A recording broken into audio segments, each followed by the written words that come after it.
দেখতে দেখতে শীত চলে এলো, আর শীত মানেই পিঠাপুলির আয়োজন। শীত এসেছে, পিঠা খাবো না তা কী করে হয়? আর পিঠা খেতে গেলে নারকেল অবশ্যই লাগবে, যেটা মোস্ট ইম্পর্ট্যান্ট একটা জিনিস।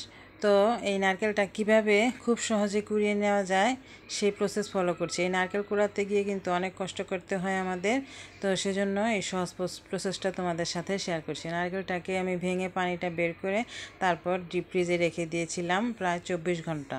তো 24 ঘন্টা পর ফিরে এলাম, একটু চামচের সাহায্যে এখন একটু সামান্য প্রেস করলেই আস্তে আস্তে কিন্তু এটা উঠে যাচ্ছে। একদম খুবই সহজভাবে তোমরা এটা তুলে নিতে পারবে। দেখতেই পেলে আমি এটাকে নিয়ে বের করে চামচের সাহায্যে বের করে নিয়ে কালো অংশটাকে পরিষ্কার করে নিয়েছি। তারপর বটির সাহায্যে টুকরো টুকরো করে ছোট ছোট করে কেটে নিলাম। এই তো দেখতেই পেলে খুবই সহজ, নিমেষে কিন্তু হয়ে যাচ্ছে। তো তারপর আমি এগুলোকে সুন্দর করে একটা ব্লেন্ডার জারে নিয়ে ব্লেন্ড করে নেব। ব্লেন্ডার জারের বাটনটা 2-3 বার প্রেস করলে এটা কিন্তু সম্পূর্ণ কমপ্লিট হয়ে যায়, অনেক বেশি সময়ও লাগে না। তো ব্লেন্ডারটা থামিয়ে থামিয়ে একটু ব্লেন্ড করে নিলে 2-3 বারে হয়ে যায়, অনেক বেশি সময় লাগে না।